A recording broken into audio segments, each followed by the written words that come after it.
Hi, it's Bea with Crafting Daily Dose, and today I have an alternative for the March 2023 paper pumpkin kit called 10 Years of Growth. Now this project uses only supplies from the kit. We're reimagining one of the cards a little bit by adding some dimension. So there is a little pop-up shelf down here and then a little support up here for a hanging plant, and we'll be using one of the stamps in an unexpected way. I saved the sentiment for the inside to focus on the scene on the front of the card, and this is going to be able to stand up nicely for display. Now this is not the type of pop-up that pops up by itself, but these supports are easy to press down flat for an envelope and then to be able to be pulled back up when the recipient is ready to display it. Stay tuned and I'll show you how to make this quick card. Here are the pieces for our project. The card base is the one that has a window on it, and then I'm using 3 of the plant die cuts, which is one less than the original card, so I'll have an extra one for something else. I'm using 2 of the pot die cuts. Now the original card uses one of the white embossed pots, but I needed a little bit more contrast. I'm using 2 colored ones instead. And then the only other thing that we need are these 2 pieces of paper. Now, because I wanted to be able to share with you a project that was made with just supplies from the kit, those pieces have been cut from the envelope. I'm planning to use this decorative flap for something else anyway, and so these have been cut from the white parts of the envelope. And doing that means that our pop-up is going to be less bulky, yet still sturdy enough to support the pieces that are on it. Now, if you don't want to cut up an envelope, you can certainly use basic white cardstock here instead. Let me give you the dimensions. This larger piece here is going to be 4 1/4 inches across by 2 3/8 of an inch in height. So that's just under 2 1/2 inches. It's been scored at every 1/2 inch here. So at 1/2, 1 inch, 1 1/2, and at 2 inches. And then this smaller piece is 3/4 of an inch across by 2 1/2 inches in height. And it's got 4 score lines up here at the top that are 1/4 of an inch apart. So at 1/4 inch, 1/2, 3/4, and at 1 inch. And that's it for the pieces. We're ready to do a little bit of stamping next. I'm stamping my chosen sentiment directly on the inside of the card using the polished pink ink from the kit. And here I'm stamping on top of the chipboard that came in the box so that I have a little bit of cushion underneath my card.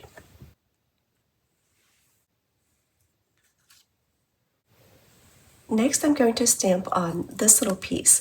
Now, the 4 score lines are up here, and I'm going to fold this one back so that you can see it more clearly. I'm going to use that as a reference point for the top of my stamp. I'm using that sprig stamp, but I'm only interested in part of it, and I'll be stamping it upside down.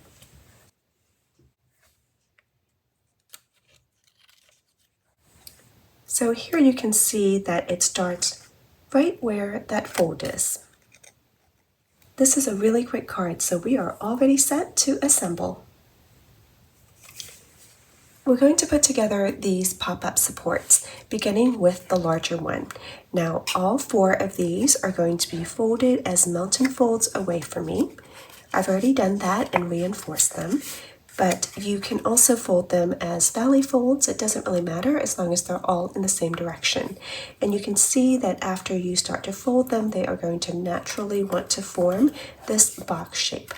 Now, because of the way that we cut it, there's going to be one panel that's a little bit shorter than the others. And if you've lost track of which one it is, then just try putting the first and the last ones together, and then it will become obvious which one is the shorter one. So this is my shorter one right here, because you can see that there's some overhang from the other panel. So the shorter one is going to go on the inside of this box.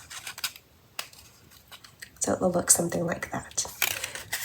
So I'm going to go ahead and put some glue along this panel.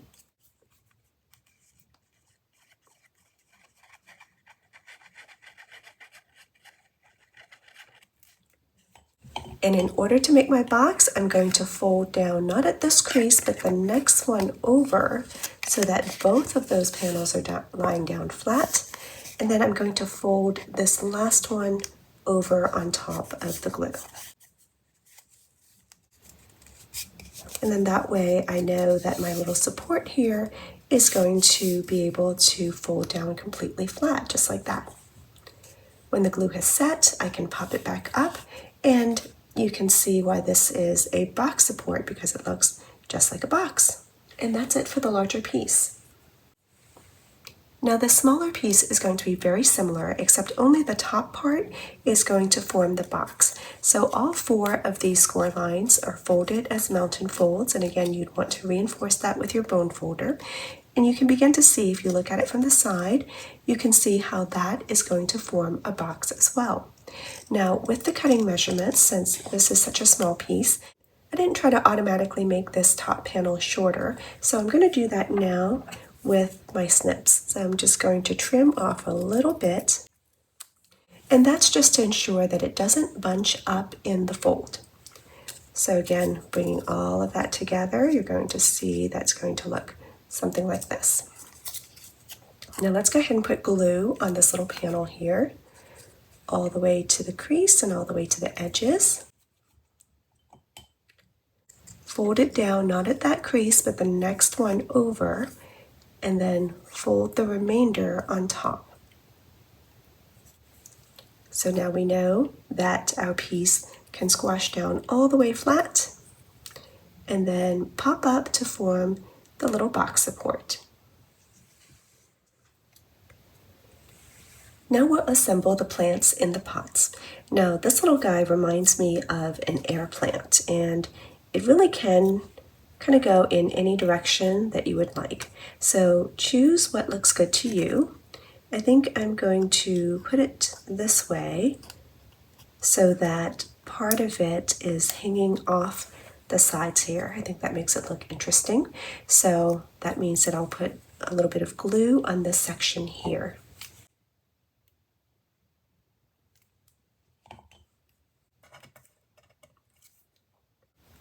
And I'll tuck that section behind the pot and let the other parts overflow on top like that. And then this is going to get added to the bottom of our pop-up.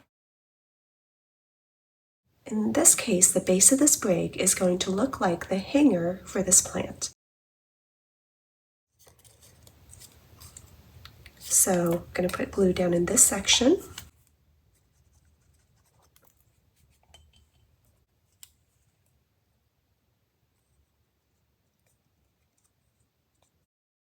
And all of these leaves sort of disguise the end of those sprigs. Now I'm going to check down here for any overhang and just trim that off.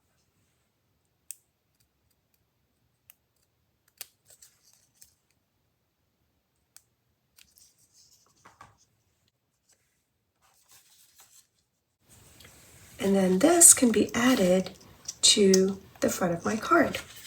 In order to do that, I'm going to find the side that is opposite of this flat edge here. So it's going to be this panel right here, and I'll add glue to it.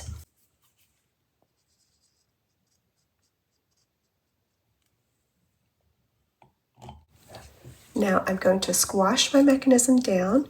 I'm pushing this up so that the edge that has glue is now towards the top. And I'm going to line that up here with the top edge of my card.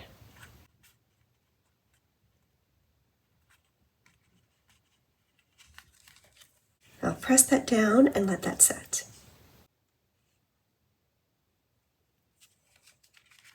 Once it's ready, then I can push my plant up, and it's now hanging nicely up at the top. Now this bottom support is going to work in much the same way, except that in this case, I think that it's easier to add it to the card first and then put the plant on top. So I'm looking for the seam which is right here. That's where we glued it. And I want the seam to be on the bottom and facing towards the card. So it's going to go like this. So again, here's that seam along the bottom edge. I'm going to go ahead and put glue on this surface.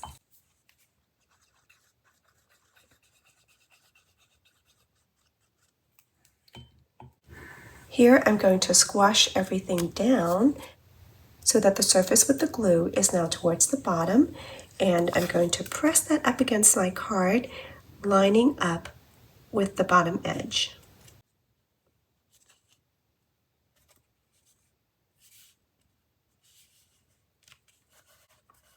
Give that a chance to set up. And then once it does, I can press it back down, and I have a little pop-up shelf right there. And you can see that that also is going to help the card stand up nicely. Now, before I go further, I'm just going to open this up, and I'm going to check. I've got a little bit of overhang, so I'm going to tidy that up.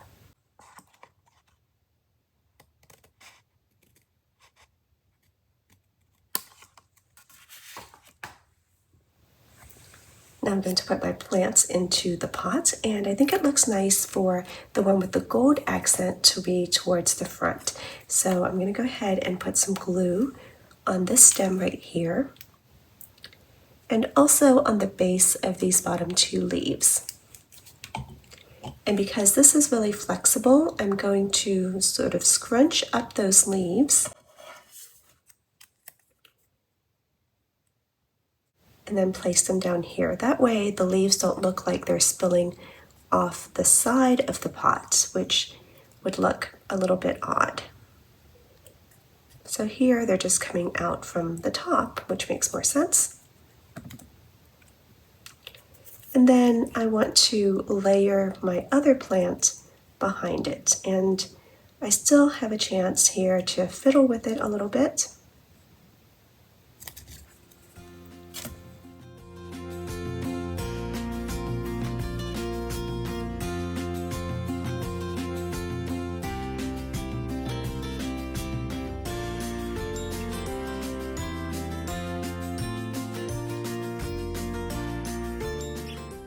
I'm going to strategically glue these two plants together in just a couple of spots. That's just going to help make things a little bit more stable. So a tiny dab of glue right there. That's probably too much, so I'm going to wipe some off with my fingers. I'll leave that alone while it sets up and get the glue off my fingers so it doesn't cause any problems. And now we get to add the plant to our scene. And I think I'm going to place it right about there.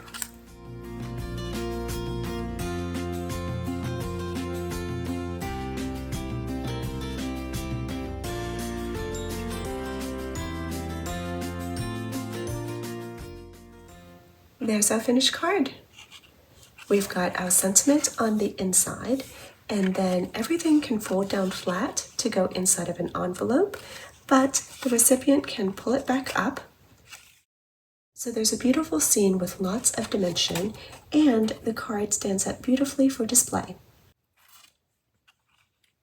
Thank you so much for watching. I hope that you've enjoyed this dose of creativity. If you get a chance to try this project, I would love to see it, so share it in my Facebook group or tag me if you're sharing elsewhere. If you're interested in Paper Pumpkin but don't yet have a demonstrator, you can find the subscription link as well as all of my other links in the description box below. I hope to craft with you again next time, and until then, have a great day.